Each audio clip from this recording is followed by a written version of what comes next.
sizinlə hər otaqdan otağa keçərkən özümlə daşıdığım bu mini səbətimi göstərim ki, içində nələr var. Həm yatmağa gedərkən mütləq başucumda olmalıdır, həm yataqdan durub başqa bir otağa keçdimsə mütləq özümlə daşıyıram. Bəs burada nələr var? Nəysə başlayaq. Burada nələr var? Burada hansı kitabı oxuyuruq, nə vaxt başlamışıq, nə vaxt sonlandırmışıq, mətn onları qeyd edir. Həm özü üçün, həm mənim üçün. Mənim yadımdan çıxa bilər deyə. Maşallah xətti də möhtəşəmdir.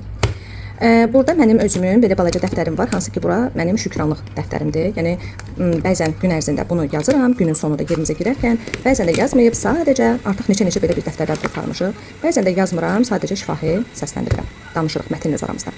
Bu mənim dualar dəftərimdir. Hansı ki buradan Quran oxuduqca, dualar çıxdıqca mətnlə cümə günü hansı surədən, hansı ayəni yazıb əzbərləyə bilərik, onları qeyd edirəm. Bunu artıq hamınız görmüsünüz. Bu mənim günlük planerimdir. Bu gün də ayın 6-sı.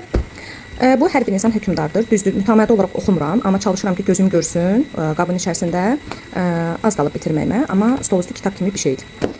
Burada isə gündəlik məsələn nəsə qeyd etmək istəyirəmsə, bu mənim əl altı qaralamam kimidir. Bir də bu aralar texnikalar öyrənmişəm. Onlardan qeydlər edirəm. Yəni beynimə nəsə düşürsə, onlardan qeyd edirəm. Hər iki tərəfi də yazılıdır. Ola bilər ki, məni narahat edən nəsə bir mövzular var. Onları yazıram, cızma qara edirəm. Görürsüz, çox da gözəl xəttim var. Xahiş edirəm. Baxın. Bu da adi, məsələn, qaralama kimi, məsələn, belə deyək, axşam marketə getməliyəmsə, xırda xuruş nələr almalıyam. Bunu çox vaxt əslində günlük planerimin içərisində də qeyd edirəm. Amma bəzən də olur ki, bu şəkildə yazıram, yazırıb özümlə götürürəm, ya da şəkilini çəkirəm. Belə. Burada da qələmimdir, olmazsa olmaz, əslində qələmlərim çox olur.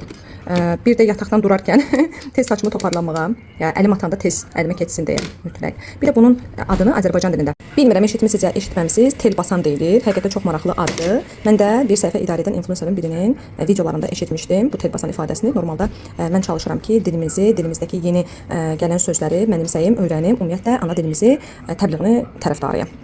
Daha sonra markerdir və bir də mətnlə özümüzə bürclərimizə uyğun bir dəfə almışdıq. Lazım olar deyə belə bir əlfəcrim taxtadan və xərçəng bürcümü bilirsiniz, xəyalpərəst, dostcanlı, optimist, duyğusal. Bəli, bu qədər.